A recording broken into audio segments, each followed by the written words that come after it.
आप जा सकते हैं, ऑनलाइन भी स्टडी कर सकते हैं और चीज़ों को आप अ, समझ सकते हैं।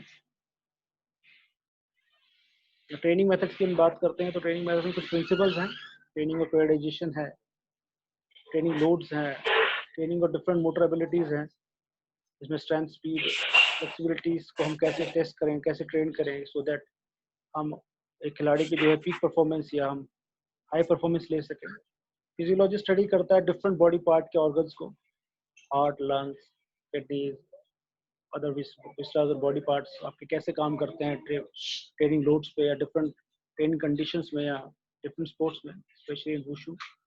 बायोमैकेनिक्स में हम स्टडी करते हैं कि मूवमेंट्स के पीछे क्या मैकेनिक्स है, मसल्स, बोन, आपके कैसे लीवर सिस्टम और एनर्जी सिस्टम काम कर रहे हैं। स्पेशली आप जंप्स में देखते हैं तो उसमें प्रिपरेशन है, फॉलो थ्रू है, ये सब स्टडी करते हैं। कोई अगर किसी मूवमेंट में कोई कमी आ रही है, जैसे जंप करते हुए कोई हमारी बॉडी का बैलेंस ठीक नहीं है, हमारी सेंटर ऑफ ग्रेविटी हमारी लैंडिंग के टाइम में हमारी पोजीशन जो है वो बॉडी की गलत है, तो हम उसको स्टडी कर सकते हैं। बायोमेकेनिक्स में सिंपली हम अगर मैकेनिकल एनालिसिस करें या हम फोटो एनालिसिस करें तो हम वीडियोग्राफी के थ्रू भी हम मूवमेंट्स को एनालाइज कर सकते हैं। या सिंपली हम तालू में हम लोग या सेंसों में हम मूवमेंट को रिकॉर्ड करते हैं और फिर जिस खिलाड़ी की जो कमियां हैं वो हम वहाँ देख लेते हैं। ये सिंपल सब्जेक्टिव एनालिसिस है जो कोई भी कोच कर लेता है, लेकिन हाईटेक मशीन है हमारे पास, 3D मोशन एनालाइजर है और different motion space force plates and other things है जिससे हम we will study the actual default और इम्पैक्ट ऑफ द मूवमेंट। वो हम सब बायोमैकेनिक्स या किनेसियोलॉजी के थ्रू स्टडी करते हैं। साइकोलॉजी में आपने कई सेशन हमारे देखे हैं पहले भी। साइकोलॉजी से very important part in sports, specially जब आप एक खिलाड़ी के साथ डील कर रहे हैं, उसकी सिचुएशंस है, उसकी फैमिलीज हैं, कंडीशंस हैं जिनको वो ओवरकम करके आता है, और बीइंग ए कोच आप सपोर्ट करते हैं उसको या फेडरेशन सपोर्ट करते हैं, as a system whole country उसको सपोर्ट करता है। तो ये बहुत बड़ा मोरल बूस्टर होता है खिलाड़ी के लिए, एक मेंटल सपोर्ट होता है जो बहुत इंपॉर्टेंट है। बायोकेमिस्ट्री में हम उसकी मॉलिक्यूलर लेवल पर या हम सेलुलर लेवल पर हम देखते हैं कि उसकी बॉडी जो एनर्जी सिस्टम कैसे काम करते हैं, उसकी ब्लड में या उसकी बॉडी में जो रिक्वायर्ड न्यूट्रिएंट हैं वो कितने उसको मिल पा रहे हैं, नहीं मिल पा रहे हैं। स्पोर्ट्स मेडिसिन तो इट्स वेरी इंपॉर्टेंट पार्ट, आपको पता है फिजियोथेरेपी, स्पोर्ट्स मेडिसिन हेल्प करते हैं इंजरी से रिहेबिलिटेशन करने के लिए, और ऐसी कंडीशन ना आए कि खिलाड़ी इंजरी में जाए, और इंजरी आने के बाद भी खिलाड़ी परफॉर्म करते हैं। आपने खिलाड़ी को टेपिंग करते हुए देखा होगा जॉइंट्स को या मसल्स को, जब वो कॉम्पिटिशन में खेल रहे होते हैं, स्पेशली सांसू और तालों में आप देखते हैं तो खिलाड़ी का कोई मसल्स पार्शली पुल हो जाता है या कुछ फाइबर्स ही अगर उसके स्ट्रेच हो जाते हैं तो हम उसको टेपिंग करके फिर से खिला सकते हैं। या आपने देखा होगा कि कट कट लग जाते हैं कई बार शानदार प्लेयर्स के, तो कटिंग की आजकल बहुत अच्छी टेक्नोलॉजी आई है जो हमारे फिजियोथेरेपिस्ट यूज़ करता है। वो इमीडिएटली कट को वहीं पर वाइंड अप कर देते हैं और खिलाड़ी फिर से खेल पाता है।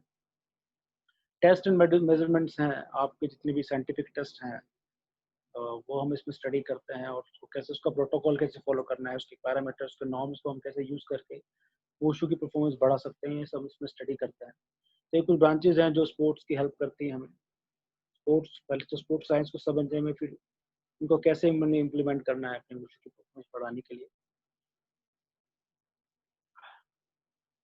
इसके बाद मैं आपसे डिस्कस करूंगा, हमने डिस्कस कर लिया कि ब्रांचेस क्या क्या होती है। स्पोर्ट्स साइंस के बारे में हमने बात कर ली। स्पोर्ट्स साइंस एक कॉम्बिनेशन है सभी साइंटिफिक डिसिप्लिन का, ultimately to enhance the performance of the sports. Biometrics और ऑल भी ब्रांचेस की हमने आपसे बात कर ली है, और इसमें आपको हेल्प करती है, आपकी कंट्री हेल्प करती है, system of education, system sports help करता है, फेडरेशन आपकी हेल्प करती है, जैसे इंटरनेशनल कैंप्स में फेडरेशन हमें एक्सपर्ट प्रोवाइड कराती है। और इंडियन इंडियन गवर्नमेंट की अपनी फैकल्टी, अब तो नेशनल स्पोर्ट्स एकेडमीज बनने लगी हैं जो बहुत अच्छा पहल है गवर्नमेंट ऑफ इंडिया की, जिसमें कि वहीं साइंटिफिक बैकअप आपको मिलेगा कोचेस खिलाड़ियों को, और परफॉर्मेंस हम अपनी इसमें अपग्रेड कर सकते हैं। तो हमने आपसे बात कर ली स्पोर्ट्स के बारे में, स्पोर्ट्स साइंस के बारे में, उसके ब्रांचेस के बारे में बात कर ली। अब ये तो नॉर्मल डिस्कशन है, हाँ ये हम नॉर्मली इसको हम डिस्कस कर सकते हैं, लेकिन इम्पॉर्टेंट है कि स्पोर्ट्स साइंस वुशु के लिए कैसे हेल्प करेगा। तो उसके लिए इम्पॉर्टेंट है कि एक छोटा सा मॉड्यूल हमने बनाया है आपके लिए, स्पोर्ट्स वुशु में कैसे हेल्प करता है, या किसी भी स्पोर्ट्स में साइंस कैसे आपको हेल्प करता है ऑप्टिमम या बेस्ट परफॉर्मेंस किसी भी एथलीट के लेने के लिए। देखिए, किसी भी खिलाड़ी की लाइफ में सबसे इम्पोर्टेंट पार्ट क्या है कि उसका सिलेक्शन हम कैसे करते हैं। साइंटिफिक मेथड या साइंटिफिक नॉलेज को लेके how we select our talent, it's very important. And selection of talent is many types, but we are discussing here only two types. Natural selection, you had know about the PT Usha and Milkha Singh, Sachin Tendulkar आपने देखे हैं, लेकिन ये एक ही या दो ही example आपके पास है। तो ये एक नेचुरल सिलेक्शन का पार्ट है। ये एक नेचुरल सिलेक्शन, किसी कोच ने या किसी खिलाड़ी ने उनको खेलते हुए देखा, उनके टैलेंट को हंट किया, या उनके टैलेंट को उन्होंने पहचाना और उसके बाद उन्होंने उनको पिक कर लिया और ट्रेन किया, और आज आपके सामने वो हैं, लेजेंडरी एथलीट्स हैं। तो वुशु में भी हम देखते हैं कुछ एथलीट्स हैं जो बहुत रिएक्टिव हैं, जिनकी इंटेलिजेंसी या जिनकी रिफ्लेक्शंस दूसरे खिलाड़ियों से बहुत अच्छे हैं, जिनके अंदर विल पावर बहुत स्ट्रांग है। या तो मैं अपने नरेंद्र ग्रेवाल का एग्जांपल देता हूँ। जब हमने उसको लिया था तो उसको पहली बार हमने स्कूल्स में खिलाया था, और भी एथलीट्स खेलते थे, और उसके अंदर अलग कॉन्फिडेंस हमने फील किया कि वो is more confident other athletes and he is more daring also. तो वो किसी सॉरी भी disturb you sir, Vivek sir. हाँ बताइए सर वो काफी लोग कह रहे हैं साउंड है, प्लीज आप अपनी तरफ से साउंड एक बार चेक कर लीजिए प्लीज। अच्छा, साउंड नहीं आ रहा, ठीक है, थैंक यू। आप बताइए, आप ठीक है पहले से? पहले से तो ठीक है, थोड़ा सा और अगर बढ़ सकता है तो बढ़ा दीजिए। बढ़ा देते हैं, हाँ देखिए बढ़ा क्या पंडित जी थोड़ा हाँ सा? सर आ गया, बढ़ गया बढ़ गया। अच्छा ठीक है, थैंक यू। हाँ sorry, thank you very much. हम बात कर रहे थे कि स्पोर्ट्स में या वुशु में स्पोर्ट्स साइंस कैसे हेल्प करती है। तो इसका एक छोटा सा एग्जांपल या मॉडल हमने आपके लिए बनाया, जिससे कि हम समझ पाएंगे कि स्पोर्ट्स हमारे वुशु को कैसे बेनिफिट दे सकता है, स्पोर्ट्स साइंसेस। स्पोर्ट्स में सबसे इंपॉर्टेंट या वुशु में सबसे इंपॉर्टेंट है कि टैलेंट को सेलेक्ट करना। उसमें स्पोर्ट्स साइंस आपको बहुत हेल्प करता है। हम इसमें नेचुरल सिलेक्शन या साइंटिफिक सिलेक्शन, हम दो सिलेक्शन लेके चलते हैं। नेचुरल सिलेक्शन जो आप और हम कर लेते हैं, कि कोई भी कोचेज आराम से कर लेते हैं, जैसे मिल्खा सिंह या पीटी उषा आपने देखे हैं, सचिन तेंदुलकर आपने देखे हैं, या और भी जो आपने इंटरनेशनल एथलीट इंडिया में देखे हैं, उनमें से बहुत कम है जो साइंटिफिकली सेलेक्ट होके आए हैं। उसको किसी कोच ने या किसी टैलेंट हंट उनका किया गया है थ्रू सब्जेक्टिव जजमेंट्स, और उनको ट्रेन करके आज आपके सामने वो लेजेंडरी एथलीट्स हैं। जैसे तावलू में भी हम देखते हैं कि कुछ एथलीट जो ज़्यादा रिफ्लेक्टिव हैं, ज़्यादा एग्रेसिव हैं, ज़्यादा जिनके अंदर ज़्यादा आप देखेंगे विल पावर आपको अलग से नज़र आती है, या कोई और भी जेस्चर हैं जो आप जिसको देख के पहचानते हैं। जैसे मैं आपको अभी एग्जांपल दे रहा था नरेंद्र ग्रेवाल का, जब हमने उसको लिया था तो मुझे याद है कि हमारे पास बहुत सारे एथलीट्स थे, उसको हम पहली बार उसको नेशनल्स में लेके गए थे जम्मू, और वो बाकी एथलीट से उसका रिस्पॉन्स, उसका कॉन्फिडेंस, उसका विल पावर, एग्रेशन अलग था। तो हमें लगता था कि ये एथलीट अगर इसको अच्छे से ट्रेन किया जाए या अच्छे से इसको सपोर्ट दी जाए तो one day he will become a good athlete. उस समय कोचेस थे हमारे साथ नेशनल कैंप्स के, we took him into the national camps, और उसी साल अगले साल उसने जूनियर में मेडल दिया वर्ल्ड में। 2014 2018 के एशियन गेम्स तो आप सबको ही पता है। लेकिन ऐसे एक एग्जांपल नहीं हमारे पास, we can choose so many athlete throughout the world India, and उनको हम ट्रेन करके वुशु में अच्छी परफॉर्मेंस ला सकते हैं। ये सारा दरमदर कोचेस के ऊपर है। उसमें आपको एंथ्रोपोमेट्री हेल्प करता है कि उसके बॉडी जो मेजरमेंट है वो प्रोपोर्शनल है, उसका जो लील मसल मास है वो ज़्यादा है, मतलब उसकी मस्कुलर बॉडी ज़्यादा है, ये सारे फैक्टर हैं, फैट परसेंटेज कम है, ये आपका एंथ्रोपोमेट्री हेल्प करता है। साइकोलॉजिकल क्वालिटीज आपने सब्जेक्टिवली आप जजमेंट कर लेते हैं, इस all part of natural selection. अब हम बात करते हैं साइंटिफिक सिलेक्शन की, जो आप डेवलप्ड कंट्रीज में देखते हैं, वहाँ साइंटिफिक बैकअप जो है very important part of their training preparations, and all are connected with them. Scientific selection का one of the important thing क्या है कि it is connected with each and everybody, not only with the coach is connected with the researchers with the top faculty with the government, and they have good fundings, उनके पास अच्छी funding होती है, और एक दूसरे को वो हेल्प करते हैं, एक दूसरे एक्सपीरियंस जैसे मैं आपसे शेयर कर रहा हूँ ऐसे ही वो फैकल्टी से शेयर करते हैं। और जो R&D या रिसर्च का काम है, डेवलपमेंट का काम है, वो फैकल्टी लेवल पे होता है। और यहाँ मैं इंडिया में हम लोग काफ़ी साल से देख रहे हैं, मैंने इस चीज़ को बहुत लैक फील किया कि देयर इज नो कोऑर्डिनेशन। कहना हालांकि इस प्लेटफॉर्म पे कहना आप लोगों से मैं ज़रूरी समझता हूँ, मैं इसकी बुराई नहीं कर रहा हूँ, लेकिन ये कोऑर्डिनेशन मैंने नहीं फील किया कि कैंपर्स का कोचेस का फैकल्टी का गवर्नमेंट, और गवर्नमेंट की अपनी एक लिमिटेड फंडिंग है, तो हमें आउटसोर्सिंग भी करना चाहिए इससे। अब तो गवर्नमेंट जो है, कंपनीज जो है वो फंडिंग करने लगी है एथलीट्स को, टूर्नामेंट्स को।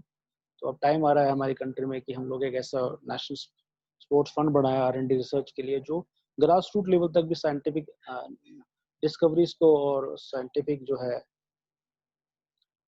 चीज़ों को लेके जा सके। That's very important. और अब धीरे धीरे होने लगा है, let's see in few years will see good things will happen. तो मैं साइंटिफिक सिलेक्शन की हम बात कर रहे थे। साइंटिफिक सिलेक्शन जो है ज़्यादा ऑब्जेक्टिव बेस है, ज़्यादा एक्सपेरिमेंटल बेस है, जहाँ पे हम एथलीट्स को उसके डिफरेंट साइंटिफिक क्वालिटी से जज करके लेते हैं। We go for the anthropometry measurement testing, we go for the psychological testing, we go the physical fitness testing, and so on. Such so many things we will done by this scientific selection with the help of researchers and scientists, and even the coaches also. And this should be happen in our country, and soon you will see the impact. आपको जल्दी इसको देखने को भी मिलेगा। तो ये दो मेथड हैं जो साइंटिफिक सिलेक्शन या साइंटिफिक स्पोर्ट्स साइंस आपको हेल्प करती है खिलाड़ी को सिलेक्ट करने के लिए। जब आपने अच्छा खिलाड़ी सिलेक्ट कर लिया, तो आप उसको आगे ट्रेन कर सकते हैं और उसको आगे लेके जा सकते हैं। तो नेक्स्ट मैं स्क्रीन आपसे शेयर करूंगा।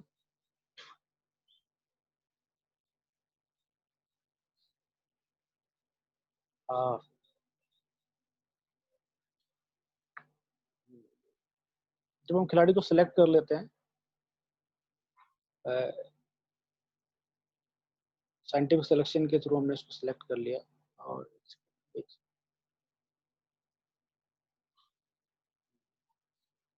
अब इसको लेंगे एक मिनट, दूसरी स्क्रीन आ गई। साइंटिफिक सिलेक्शन के लिए आप अपने डॉक्टर्स की, एक्सपर्ट्स की हेल्प ले सकते हैं, और वाई भी आपको साई भी इसमें हेल्प करती है। अगर कोई साई से या वाई से कांटेक्ट करता है और वो चाहता है कि वो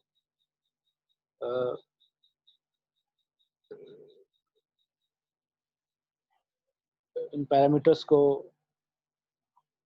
समझे या इसकी समझने के लिए वो हेल्प ले, तो साई उसको डेफिनेटली हेल्प करती है।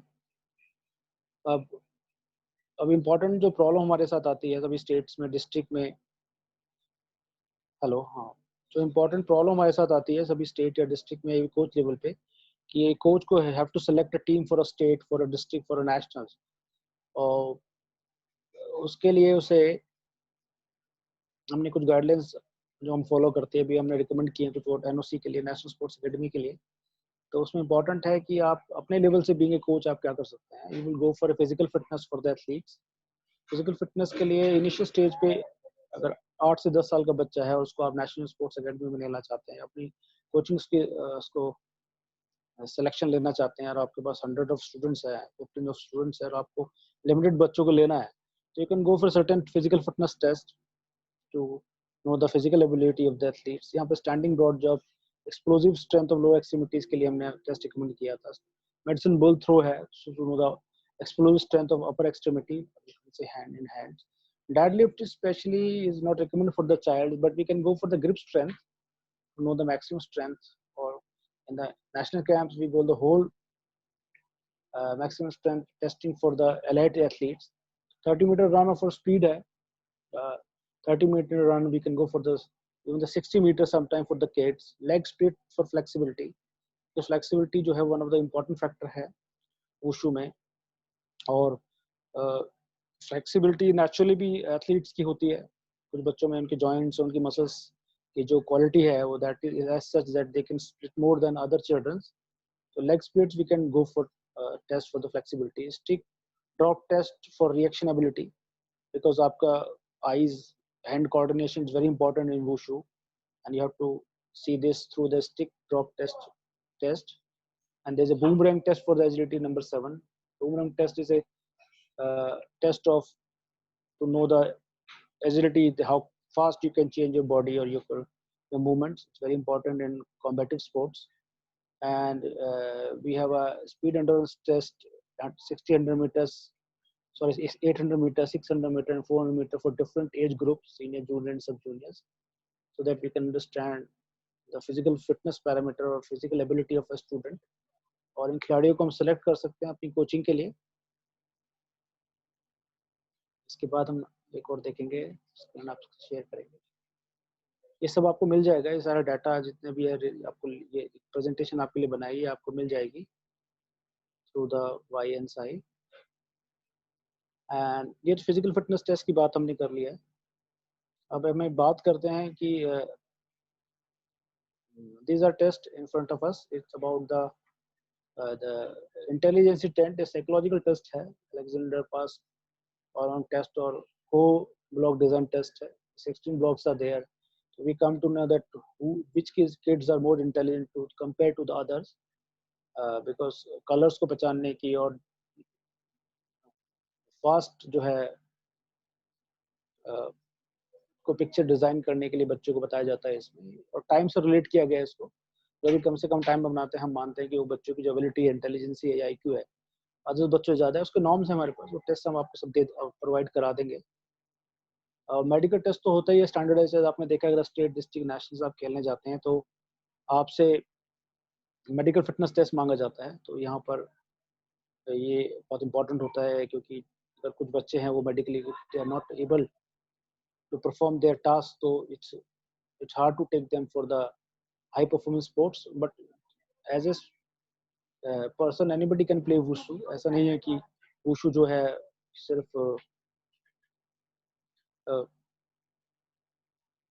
कोई एक्सेप्शनल बच्चों के लिए है। Anybody can play wushu. Even मैं आपको बताऊं कि अभी कोविड पेशेंट्स के लिए हम लोग एक प्रोटोकॉल बना रहे हैं जिसमें ताइची को इन्वॉल्व किया गया है। तो soon you will see this that even the COVID patient can also do the wushu in the form of tai chi, so that they can mentally relax and get many benefits of fitness। बहुत सारे benefit वो fitness के ले सकते हैं, stress को management कर सकते हैं उस समय में, डिजीज की स्टेज में। डोप टेस्ट है, डोप टेस्ट ये रिकमेंड करते हैं बेसिकली हम for the team we are selecting for the nationals और इंटरनेशनल्स। आजकल तो आपने देखा है कि डोपिंग बहुत एजेंसी नाडा वाडा बहुत सख्त हो गई है। 4 साल का बैंड है डाइट की। इट मीन्स अगर एक बार डोपिंग बच्चा आता है तो उसकी इवन पूरी लाइफ जो है स्पोर्ट्स कैरियर खत्म होने के चांसेस हो जाते हैं। तो इसलिए इम्पोर्टेंट है कि डोप टेस्ट कराया जाए जो बच्चे नेशनल इंटरनेशनल खेलने जा रहे हैं, स्पेशली उनको मैं रिकमेंड करूंगा। स्किल टेस्ट है, स्किल टेस्ट हम रिकमेंड करते हैं उनके लिए जिन बच्चों को हम नेशनल स्पोर्ट्स एकेडमी में ले रहे हैं या स्टेट या नेशनल खिलाने ले जा रहे हैं, इंटरनेशनल खिलाने ले जा रहे हैं। तो अभी उसके लिए हमारे पास उनका परफॉर्मेंस टेस्ट ही है। ताउलू में आपने देखा होगा कि बच्चा कोई स्कोर इवेंट करता है तो he will get 10 point for this, और जो जैसा परफॉर्म करता है जज, हमारे पास नेशनल इंटरनेशनल जजेस हैं जो इसको एवेल्यूएट कर लेते हैं। सांसों में हमारी जो परफॉर्मेंस है वो सांदा बेस्ड है, fighting based, because you have to go at the national international, you have to fight there, और आपको वहाँ पे जीतना है तो वही आपको अवार्ड मिलता है। तो sanda fighting is one of the important testing protocol है हमारे पास स्टेट नेशनल टीम से सेलेक्ट करने का। जो बेस्ट बच्चा है उसको जजेस के, we have good qualified national international जजेस तो उनको सेलेक्ट कर लेते हैं। तो these are some things we have to select our team, और we have to use scientific things. और एक प्रोटोकॉल है जिससे हम अपने बच्चों को इनिशियल स्टेज ऑफ ट्रेनिंग में ले सकते हैं। देखिए दो हम बातें कर रहे हैं यहाँ पर। एक वो बच्चे जो आपने 8 साल या 10 साल के बच्चे जिनको ट्रेनिंग के लिए लिया आपने, and you have train for them for a longer time. तो बेसिक एबिलिटी आपने उनकी टेस्ट कर ली, then you have train for the national international level. और एक है नेशनल इंटरनेशनल लेवल सीट्स को भी ट्रेन करना है, तो you have to go through the physical fitness test, you have to go to the psychological test, then you have to go for the skill test, and accordingly you would select them for the other national international championships. So here we are talking about the talent selection and to train them further। अब मैं एक और screen आपसे share करूंगा। हमने बात कर ली कि स्पोर्ट्स साइंस क्या है, स्पोर्ट्स साइंस के ब्रांचेस क्या है, और हम वुशु में इसको कैसे यूज करते हैं। तो टैलेंट आइडेंटिफिकेशन का हमने आपको एग्जांपल दिया। हमने बात करी आपसे कि साइकोलॉजी, स्पोर्ट्स मेडिसिन और बाकी साइंसेस कैसे हेल्प करते हैं आपको टैलेंट को सिलेक्ट करने के बाद। अब इम्पोर्टेंट है कि आपने टैलेंट को सिलेक्ट कर लिया है, टीम्स को सिलेक्ट कर लिया है। अब इम्पोर्टेंट चीज़ आती है उनकी ट्रेनिंग की बात आती है कि आपने खिलाड़ी ले तो लिया, लेकिन उसको ट्रेनिंग कैसे कराएंगे, या उनको स्पोर्ट्स साइंस की हेल्प से उनको कैसे हाई परफॉर्मेंस पे लेके जाएंगे, वो मेंटेन करेंगे उनकी हाई परफॉर्मेंस को। सपोज आपने बच्चा 8 साल में ले लिया, या एक स्टेट या नेशनल में बच्चा आपने, सॉरी, हाँ तो हाँ हम बात कर रहे थे, हाँ, बच्चा आपने ले लिया तो उसको आपने इनिशियल स्टेज में ले लिया 10 इयर्स में, ना अपनी टीम में ले लिया, नेशनल टीम में या स्टेट टीम में, अब उसको ट्रेनिंग कैसे करानी है। तो स्पोर्ट्स साइंस आपको हेल्प करता है कि scientifically you have to make their training plans and you have to monitor the progress throughout the year or up to the Olympic cycles. You have to manage their training. तो important क्या है उसके लिए, you have to make a training plan as per the age, gender and the level of competition. Suppose state player के जो training plan है वो national level के लिए नहीं होगा, जो national level का training plan है वो international के लिए नहीं, elites के लिए नहीं होगा. Categories हैं इसमें, growth and development is matter a lot for the player. एक खिलाड़ी जो छोटा है उसके लिए आप कैसे ट्रेनिंग प्लान करेंगे, एक खिलाड़ी जो नेशनल लेवल का है उसके लिए आप ट्रेनिंग कैसे प्लान करेंगे, इंटरनेशनल के ट्रेनिंग प्लान करेंगे। सपोज एक खिलाड़ी स्टेट के लिए प्रिपेयर कर रहा है, उसकी एज के अकॉर्डिंगली आप टेस्टिंग करते हैं, उसके पैरामीटर टेस्टिंग के अलग अलग है। जैसे हमने आपको बताया था कि स्ट्रेंथ एंड स्पीड एंड्योरेंस के लिए हमने 800 मीटर, 600 मीटर, 400 मीटर अलग अलग पैरामीटर दिए हुए हैं टू जज the aerobic capacity of the athletes. So accordingly we have to plan the training plan for the particular state athletes. तो इसमें कोच का इंपॉर्टेंट सबसे बड़ा रोल होता है, बिकॉज हम स्पोर्ट्स साइंस फैकल्टी या गवर्नमेंट की जो भी बात करते हैं वो सारा दारोमदार जो है वो कोच के ऊपर डिपेंड करता है। The experts give their suggestions or their protocol to the coaches and coaches ultimately they have to implement it. Coaches को ही फील्ड में इसको लगाना पड़ता है, उसके फीडबैक जो है कोचेस को, साइंसेस को, रिसर्च को या गवर्नमेंट को देने होते हैं, सो दैट ही गवर्नमेंट और researcher can plan better remedy of their shortcomings and accordingly the performance of the athlete will improve. क्योंकि खिलाड़ी और कोच मैदान पे है और बाकी सब उनको सपोर्ट के लिए हैं, बैकअप के लिए हैं। तो कोचेस को ये बहुत समझना इंपॉर्टेंट हो जाता है कि उनको क्या क्या चीज़ों को नोट करना है, क्या क्या चीज़ों को रीडिंग करना है और उसका टाइमली एक्यूरेटली फीडबैक उनको देना है, उनको हेल्प लेनी है। सभी स्पोर्ट्स साइंसेज बैकअप की, सपोज एक खिलाड़ी फील्ड में है, वो देखता है बच्चा जंप कर रहा है, वो बार ठीक से नहीं लैंड कर पा रहा है, तो coach sometime are not able to understand the scientific reason behind it, so he can take the help of the biomechanical analyst through the site, through the Y or through the federations. He can take the help and so many experts are there online जो उनको help कर सकते हैं और rectify कर सकते हैं problem की। कोई साइकोलॉजिकल प्रॉब्लम है खिलाड़ी की, कोई न्यूट्रिशन प्रॉब्लम है या कोई बायोमैकेनिकल प्रॉब्लम है, उसको शॉर्ट आउट करके उसके रेमेडी या उसकी डायग्नोस कोच को बता सकते हैं और coach can apply the principles. तो ये बड़ा इंपॉर्टेंट फैक्टर आता है, एक साइंटिफिक चीज़ों को कोच के लिए इंपॉर्टेंट है लगाना, कंस्ट्रक्शन मॉनिटर करना ट्रेनिंग को, ये one of the important thing है for the coach and to take the help of the sciences. By this way you can move ahead, you can take the high performance of your athletes. तो आप क्या करते हैं, coach को talent Hunt करते हैं, उसके बाद तो आपने टैलेंट हंट कर लिया साइंटिफिक सिलेक्शन से, उसके बाद आप उनके लिए ट्रेनिंग जो है मॉड्यूल्स बनाते हैं, ट्रेनिंग जो प्लान बनाते हैं, और वो इंडिविजुअलाइज होना चाहिए। ऐसे नहीं कि सभी खिलाड़ियों को आप एक ही ट्रेनिंग दे रहे हैं, या ऐसा नहीं है कि गर्ल्स के लिए भी सेम लोड है, बॉयज़ के लिए भी सेम लोड है, एक 8 साल के बच्चों को भी आप सेम ट्रेनिंग कराएंगे और एक 16 साल के बच्चों को भी और एक allied एथलीट को भी सेम ट्रेनिंग कराएंगे। It's not possible because it differ to person, target to target. कुछ बच्चे, तो ये आपने बहुत इंपॉर्टेंट डिसाइड करना पड़ता है, उसमें स्पोर्ट्स साइंस आपको हेल्प करता है।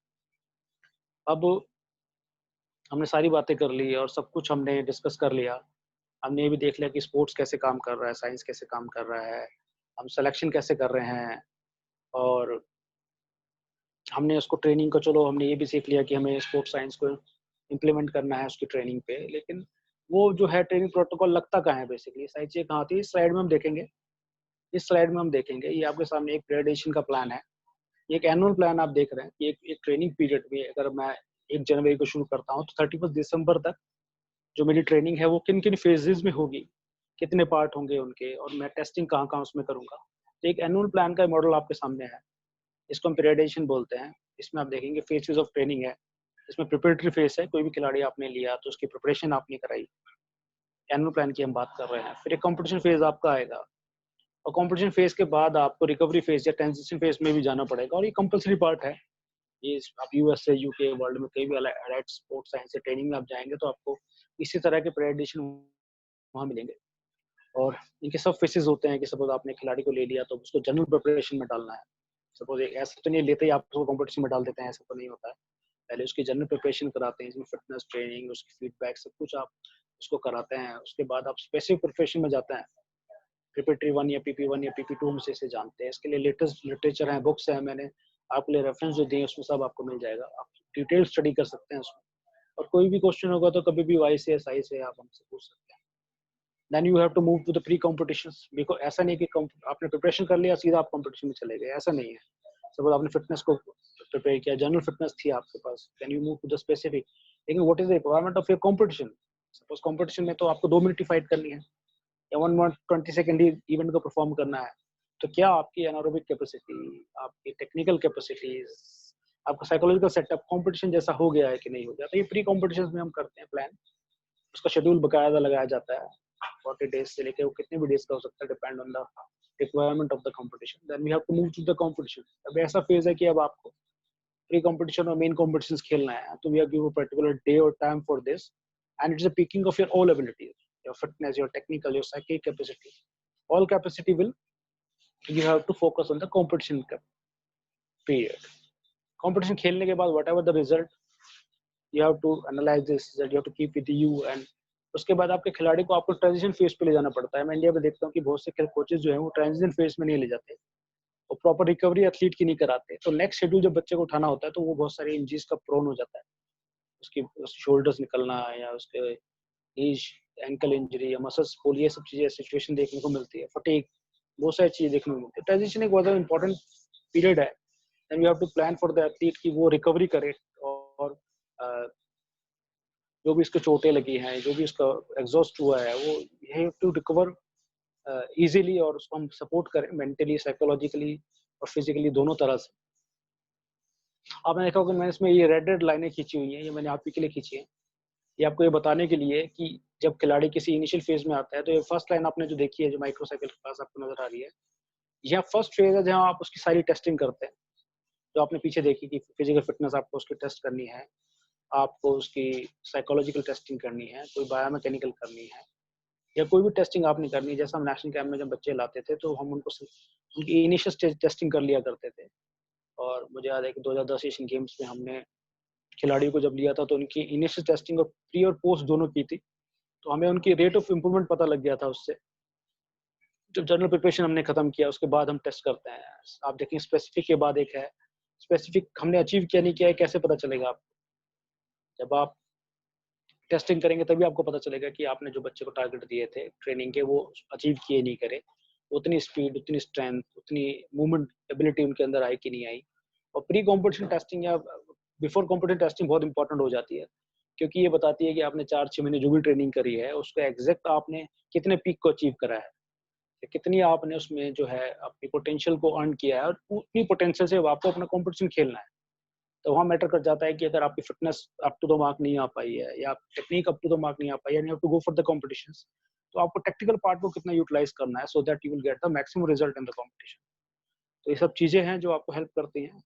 एक छोटा सा मॉडल, ये छोटी सी जो सिस्टम है या छोटा सा जो मॉड्यूल है मैंने आपके लिए बनाया है, so that you can understand how sports science is work with us, and being a coach I will take the help of the sports science to enhance your performance. और ये सब आपने इसके ट्रेनिंग ग्रेडेशन में बनाना है। ये 1 साल का भी हो सकता है, 4 साल का भी आप बना सकते हैं, है ना। इनिशियल बेसिक्स प्लान बिल्कुल डिफरेंट है, जहाँ प्लेयर्स आते हैं, there is no need of high level competition in the early stage of 8 to 10 years। That is not important कि उनको इंटरनेशनल बनना है या उनको बहुत ज्यादा लोडिंग आपने करनी है। Important skill is very important at the time कि आपने बच्चों को राइट स्किल सिखानी है, क्योंकि स्टार्टिंग अर्ली एज में वो अच्छी स्किल्स को अर्न कर सकता है। उसके बाद मुझे याद है मैं सना तोही को देखता था, तो she only can apply from the left side, वो थ्रोज लगाने में केपेबल थी, राइट साइड नॉट केपेबल था। मैं कई ऐसे एथलीट से मिला हूँ जो कहते हैं कि sir we are not able to modify our technique right now. Elite level पे आप टेक्निक्स को नहीं मॉडिफाई कर सकते हैं, और वुशु टेक्निकल बहुत स्पोर्ट्स है, तो आप कोशिश करें कि इनिशियल स्टेज पर टेक्निकल ज्यादा आप ध्यान दें, then more we'll go for the strength and tactical tactics at the later high performance stage, that we can do it, हम उसको कर सकते हैं। तो ये सब चीजें मैंने आपके लिए प्रिपेयर की है, और एक छोटा सा डिस्कशन हमने किया है सो दैट कि फ्यूचर में हम लोग मिलके, सब लोग मिलके इंडियन स्पोर्ट्स की वुशु की परफॉर्मेंस को हम क्योंकि ओलंपिक्स में आ रहा है 2022 में, तो वो उसमें जॉइंट एफर्ट चाहिए होगा। Each and every individual is important from Kashmir to Kanyakumari. जो भी क्लब्स में, एसोसिएशन में, स्टेट में कोचेस ट्रेनिंग करा रहे हैं, प्रॉपर सिलेक्शन करें, प्रॉपर ट्रेनिंग कराएं, सो दैट कि हम फ्यूचर में जो एथलीट लेके आए हैं वो बहुत हाइब्रिड एथलीट्स हों और हम एक दूसरे की हेल्प करें उसमें। Through the platform of Y and SAI, इतना अच्छा प्लेटफॉर्म हमें मिला है और इसके द्वारा हम इसका यूज़ करते हुए हम, मुझे आशा है कि हम लोग इंटरनेशनल ओलंपिक्स में अच्छी परफॉर्मेंस लेके आ पाएंगे।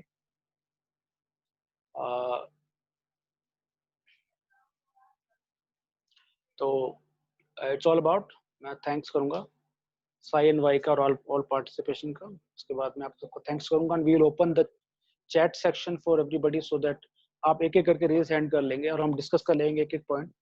अगर किसी को कोई क्वेश्चन पूछना है तो वो पूछ सकता है। तो I request to Ravi Tripathi to open the chat section so that we can discuss each other। तो अगर डिफिकल्टी की Thank you, sir. प्रॉब्लम है, Please stop your sharing, sir. Screen. Yes, anybody want to ask a question? Please raise your hand.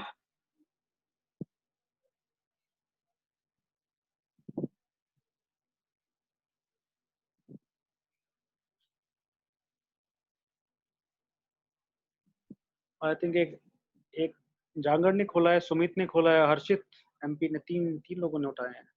Yes, sir. Harshita, we are unmute to Harshita, sir. हर्षित से बात करते हैं।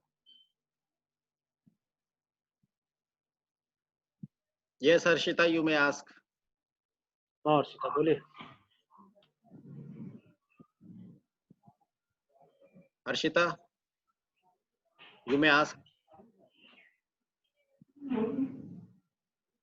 आवाज नहीं आ रही है आपकी। आवाज बढ़ा लेंगे, बोलो थोड़ा सा आवाज बढ़ा के बोलिए।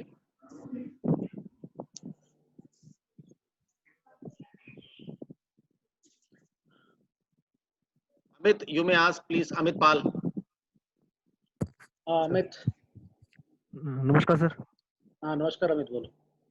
सर मेरा ये क्वेश्चन था, जिस तरह अभी आपने बताया था कि कंपटीशन से पहले जो हमारा जैसे प्रिपरेटरी फेस है या कंपटीशन फेस है, तो हाँ सर हाँ जैसे इंडिया में मान लें कि जैसे पहले हमारा स्टेट लेवल कंपटीशन है, फिर हाँ हमारा नेशनल हो गया, फिर हमारा उसके बाद कोई बंदा आगे जा रहा है, इंटरनेशनल हो गया। तो सर तो हम खाली अगर हम नेशनल के लिए ही प्लान करते हैं अपनी ट्रेनिंग का प्लान कि इतने मंथ बाद हमारा नेशनल है, उसके हिसाब से हमने ये प्रिपरेटरी बनाया, ये कंपटीशन बनाया, ये ट्रांजिशनल बनाया, तो बीच में सर आ गया हमारा स्टेट, ठीक है, तो क्या उस टाइम पे फिर उसको हमें ब्रेक करना होगा या स्टेट के लिए भी हम सेम वही रेगुलर चला सकते हैं, या फिर हम उसके बाद नेशनल के बाद जो इंटरनेशनल जा रहे हैं, या फिर उसके लिए तो चेंज होगा ही सर, सिंपल सी बात है कि नेशनल इंटरनेशनल में बहुत डिफरेंस है, ऊपर नीचे हो जाएगा बहुत ज्यादा। अच्छा तो सर जैसे अलग अलग कंपटीशन है, तो फिर क्या सभी कंपटीशन को ध्यान में रख के अलग अलग बनाया जाएगा सर, हम एक ही उसको फोकस कर सकते हैं? हाँ हाँ हाँ अमित, हाँ बहुत अच्छा क्वेश्चन है अमित। मैंने आपसे स्टार्टिंग में शायद बोला होगा जब हम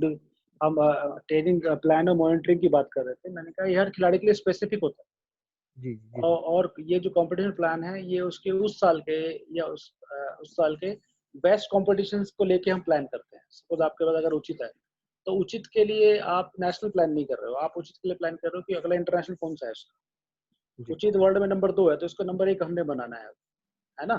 तो इस साल ये नंबर 1 कैसे बनेगा? जब ये नंबर 1 बनेगा तो उसके लिए क्या करना पड़ेगा, इसको सबसे पहले तो नेशनल से क्वालिफाई करना पड़ेगा, है ना, या नेशनल कैंप में आना पड़ेगा, या अगर ये हमारा इंडियन मेडलिस्ट है, सिल्वर मेडलिस्ट है, तो हम इसको ऑलरेडी नेशनल कैंप में मान के चलते हैं। तो उचित के लिए हम प्लान कर रहे हैं नंबर 1 बनने के लिए। तो नंबर 1 वो कैसे बनेगा? जब वो वर्ल्ड के नंबर 1 की उन क्वालिटीज को ओवरकम कर पाएगा, उसके बराबर है, उससे ज्यादा फिटनेस, उससे ज्यादा टेक्निकल क्वालिटी, उससे अच्छे काउंटर होंगे इसके पास, है ना।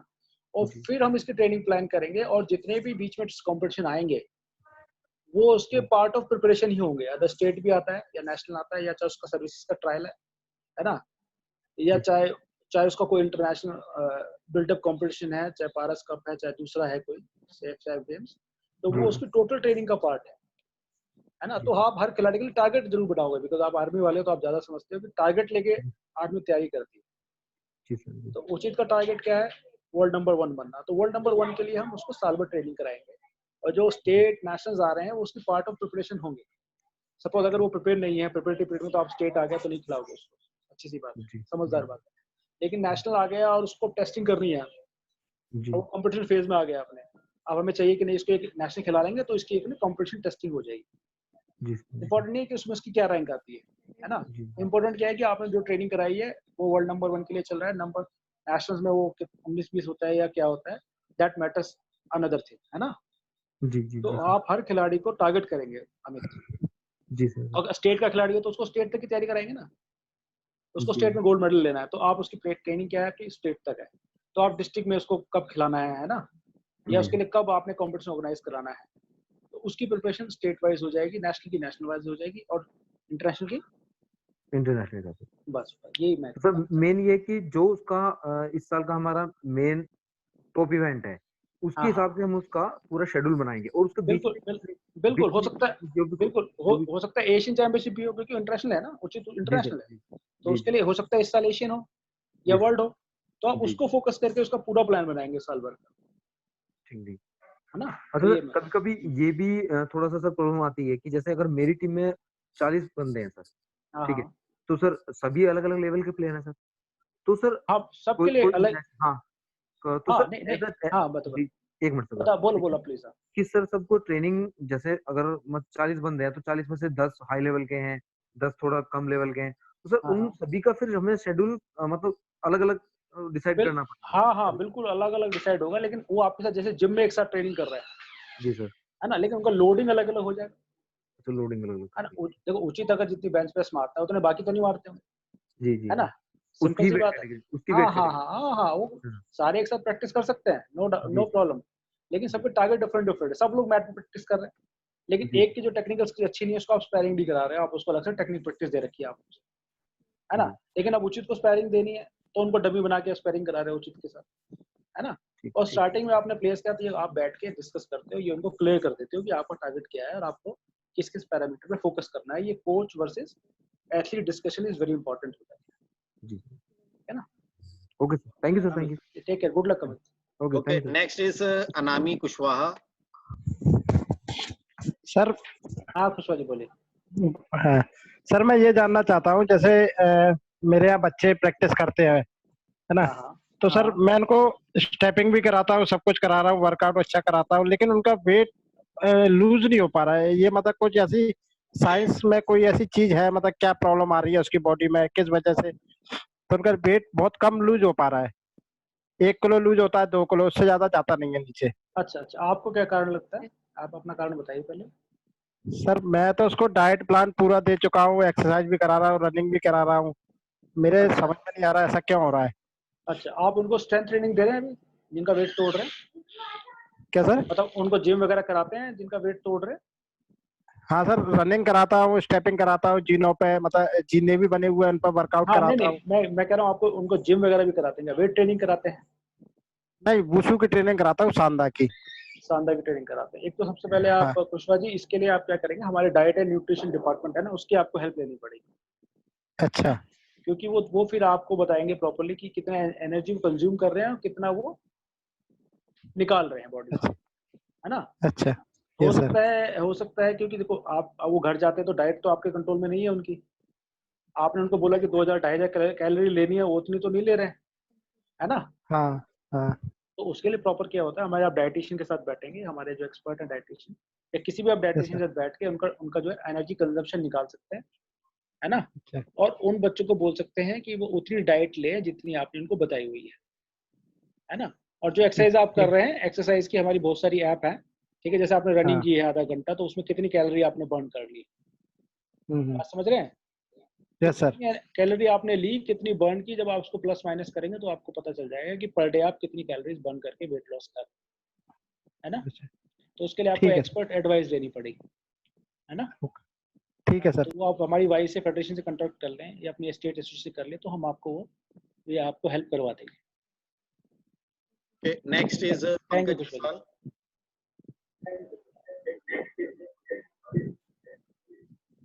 हेलो। Pankaj Jaiswal. हाँ पंकज जी कैसे हैं?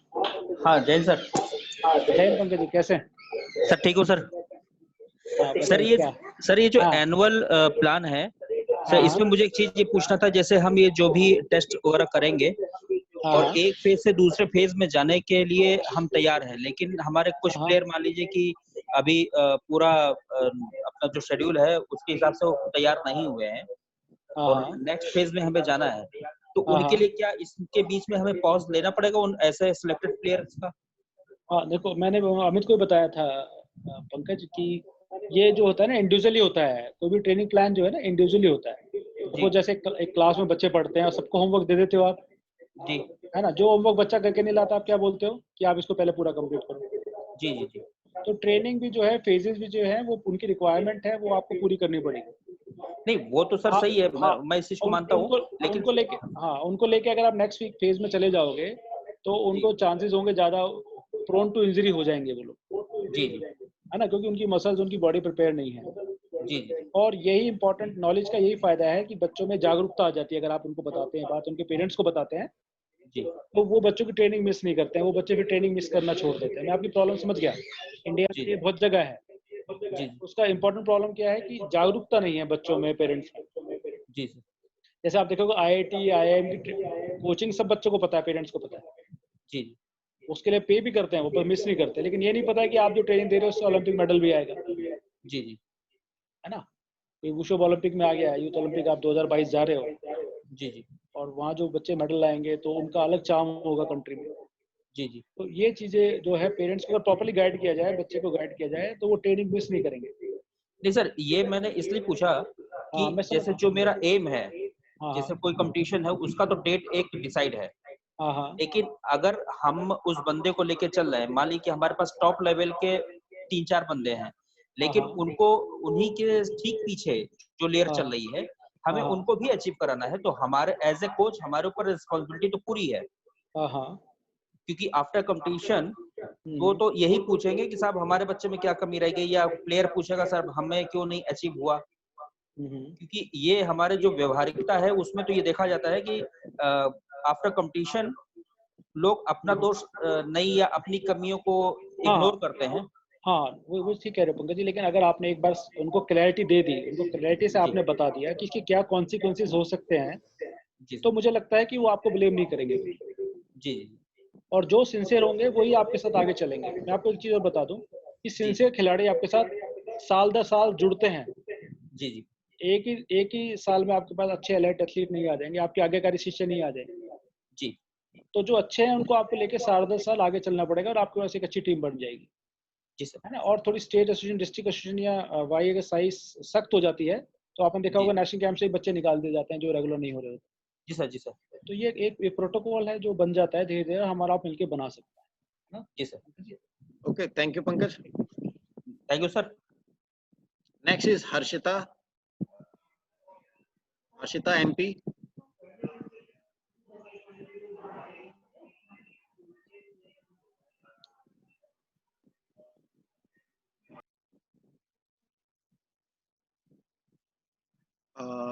Himanshu Shekhar. Please ask. Sir good afternoon sir. हाँ गुड आफ्टरनून हिमांशु, कैसे हैं बताइए।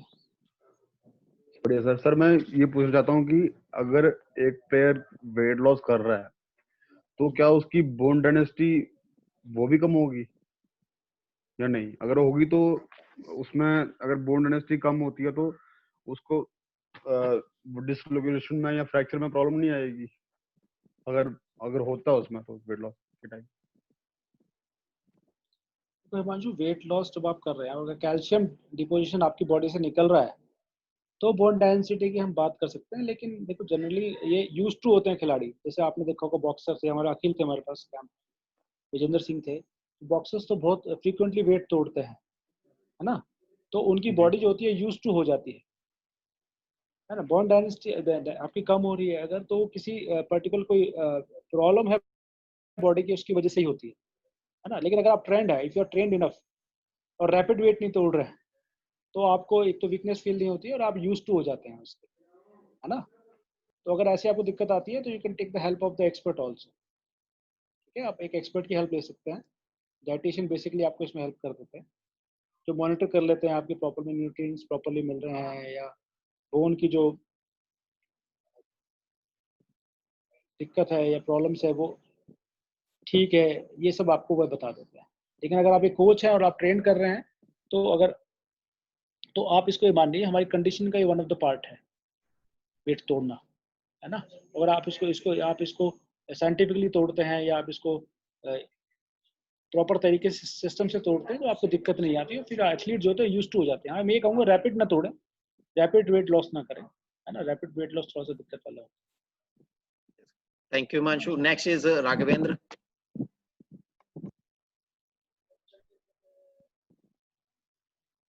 Raghavendra, you may ask. Good afternoon sir. हाँ, गुड आफ्टरनून राघवेंद्र, कैसे? अच्छा सर। सर मैं ये जानना चाहता हूँ कि जो हम फिजिकल टेस्ट लेते हैं बच्चों का, अगर हम 12 से 14 इयर्स तक के बच्चों का लेते हैं, 15 इयर्स तक के बच्चों का लेते हैं, उनका जो रेशियो हम निकालते हैं सर, तो उनका हमें आज तक फाइनल फॉर्मूलाज पता नहीं लगे, उसको हमें ये नहीं पता लगा किस टेबल में उसको रखे जो हमें बच्चों की परफॉर्मेंस पता लगे कि 12 इयर्स के बच्चे की ये है और 14 इयर्स की ये है, उनमें बेस्ट हाँ, कौन है सर? अगर हाँ, 4 बच्चे एक साथ एक जैसी एक्सरसाइज कर लेते हैं तो उनका रेशियो पता लगना चाहिए सर कि वो कौन अच्छा कर रहा है, कौन उसमें बेस्ट है। हाँ राघवेंद्र, जितने फिजिकल फिटनेस के टेस्ट है ना आप देखोगे तो जी उनके सर। बकायदा नॉर्म्स हैं और उसमें बॉर्डर लाइन दे रखी होती है नॉर्म्स में ना कि क्वालिफाइंग जी स्टैंडर्ड जी होता है। जैसे आप ऑफर भी जी सर। करेंगे तो ऑफर में भी देखो कि एक ये क्वालिफाइड स्टैंडर्ड है उसमें। बस फिटनेस का जी ऐसा सर। नहीं है कि फिटनेस में आपको कोई मतलब आप ऐसा सोच रहे हैं कि भाई अगर बेंच प्रेस मार, एक एग्जांपल देता हूँ आपको कि जो बच्चा 100 किलो की बेंच प्रेस मांग रहा है वो तगड़ा है, ऐसा नहीं है। एक उसका एक पैरामीटर है कि वो इतना मिनिमम उसको फिटनेस, उसका मैक्सिमम मिनिमम इतना फिटनेस होना चाहिए। एक क्वालिफाइंग स्टैंडर्ड है फिटनेस का, लेकिन आप फिटनेस को जो है कोई कॉम्पिटिटिव स्टैंडर्ड लेके नहीं चल सकते, है ना। मेनली कॉन्सेप्शन क्या होता है कोच के दिमाग में, नहीं ज्यादा फिटनेस होगा तो ज्यादा अच्छा होगा, है ना। तो सारा टाइम ना उसकी फिटनेस के ऊपर ज्यादा फोकस करना, लेकिन हमारा जो वुशु टेक्निकल स्पोर्ट्स है, जो टेक्निक बहुत मैटर करती है, रिएक्शन टाइम बहुत मैटर करता है, बाकी पैरामीटर बहुत मैटर, टैक्टिकल बहुत ज्यादा मैटर करता है सांदा जैसे इवेंट। तो फिटनेस को आप ना एक नॉर्मल पैरामीटर लेके चले, क्वालिफाइंग पैरामीटर लेके चले रविंद्र, मेरा मानना है। और नॉर्म्स उसके दिए हुए हैं, अगर आप ऑनलाइन भी जाएंगे तो सभी फिटनेस टेस्ट के नॉर्म्स दिए हुए हैं और उसमें आप क्वालिफाइंग लेके चले, वही बहुत बेटर रहेगा। यस सर, हमारे पास नॉर्म्स हैं, हम इसको बाद में प्रोवाइड करवा देंगे सर। हाँ, thank you sir. Next is Irfan Khan, Panna, MP. Good afternoon sir. हाँ, गुड आफ्टरनून इरफान जी, बताइए। सर हमारा क्वेश्चन ये था कि हमको जैसे अपन तो प्लेयर तैयार कर रहे हैं नेशनल लेवल के लिए, हाँ, लेकिन समस्या हम लोग को सर स्टेट लेवल पे भी आ जाती है सर, क्योंकि हम लोग के छोटी डिस्ट्रिक्ट से होने के कारण हम लोगों को डीएसओ का सपोर्ट नहीं मिल पाता है। अच्छा। उनका ये कहना हो जाता है कि ये मार्शल आर्ट की जो भी गेम है इनका भी आगे चल के कोई क्रेज नहीं है, इनमें आप लोग फालतू में समय बर्बाद करते हो। हाँ, तो हाँ, सर ये इसी क्वेश्चन को हम बताना चाह रहे हैं आपको कि यहाँ पे ऐसा क्यों हो रहा है कि हम लोगों को फिर बच्चों को आगे बढ़ाने को नहीं मिलता है। हाँ, हाँ। देखो इरफान जी, इसके लिए आप अपनी स्टेट एसोसिएशन से बात करेंगे या नेशनल फेडरेशन से बात करेंगे तो आपको ज़्यादा अच्छी हेल्प मिल पाएगी इरफान जी, है ना। उसके भी आपको नंबर या आपके लिंक आपको प्रोवाइड करा देंगे अगर आप चाहेंगे तो, है ना। तो वो आपकी हेल्प कर पाएंगे इसमें। Thank you Irfan.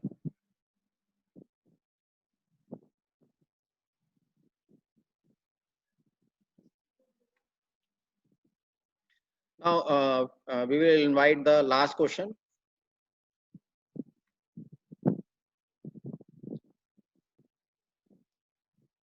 Nagesh. Yes, Nagesh, ask. हाँ नागेश। सर नमस्कार सर। सर मेरा क्वेश्चन पीरियडाइजेशन से रिलेटेड है सर। हाँ नागेश, बताइए। सर जैसे हम स्टेट के बाद में नेशनल के लिए मेसोसाइकिल बनाते हैं, अगर वो बच्चे का नेशनल 2 महीने पोस्टपोन हो जाए तो हम उसमें कहाँ चेंजेस करेंगे सर? कॉम्पिटिटिव में करेंगे या प्रिपरेटरी में? नहीं, उसका जो नेशनल 2 महीने पोस्टपोन हो गया है वो कौन से फेज हाँ में, आप कौन से फेज में थे उस समय? वो कॉम्पिटिटिव फेज में रहेगा सर। आप कॉम्पिटिटिव फेज में थे, हाँ सर। है ना। तो उसका जो है वो 2 महीने पोस्टपोन हो गया है। 2 महीने पोस्टपोन हो गया तो हम चेंजेस कहाँ करेंगे? उसको रिटर्न ले आएंगे या फिर उसी पे रखेंगे नहीं, कंटिन्यूस? अगर 2 महीने तो ज्यादा नहीं होता है तो आपको मेंटेनेंस फेज में जाना पड़ेगा, ठीक है है ना। सर। क्योंकि आपने जो एबिलिटीज को बना लिया है, सपोज आपने एक्सप्लोसिव स्ट्रेंथ पे आप आ गए हो, है ना, हाँ या सर। आपने स्ट्रेंथ एंड्योरेंस बना लिया है, और अगर आप उसमें पीछे चले गए तो फिर से जी आपको सर। पूरा साइकिल लगाना पड़ेगा आपको। जी फिर सर। प्रिपरेटरी भी लगाना पड़ेगा, फिर प्री भी लगाना पड़ेगा, फिर कॉम्पिटिशन में आना पड़ेगा। जी सर। तो 2 महीने आप क्या कर सकते हैं, 2 महीने मेरे ख्याल से 40 शेड्यूल भी आप मान लीजिए, 2 महीने 40 शेड्यूल भी नहीं होते, आप एक मीजो साइकिल और मान लीजिए, ऐसा मान लीजिए। जी सर। तो उसमें आप फिटनेस को मेंटेन कर देंगे, है ना, टेक्निकल जी को आप सर। जी मेंटेन कर देंगे, जी ठीक सर। है ना। और जो 2 महीने में जाने का मतलब है कि आपको 1 महीने बाद ही शायद हो सकता है, या 25 दिन बाद ही हो सकता है कंपटीशन फेज में जाना पड़ जाए, है ना? जी सर, जी 2 सर। महीने का तो मतलब ये हो गया। तो 1 महीने अगर मेंटेनेंस लगा लेते हैं तो कोई दिक्कत नहीं है नागेश, है ना? उससे आपकी जी सारी सर। एबिलिटी, सारी मेहनत सेव हो जाएगी। जी सर, जी सर। ठीक है नागेश, थैंक यू। यानी कि Thank you, Nagesh. So, just a wonderful conversation we have done. So, being a less time, so we will conclude. And I would like to thanks our SAI authorities and Y authorities also. Thank you, one and all. Thank you everybody. Thank you Pandit ji. Thank you, sir.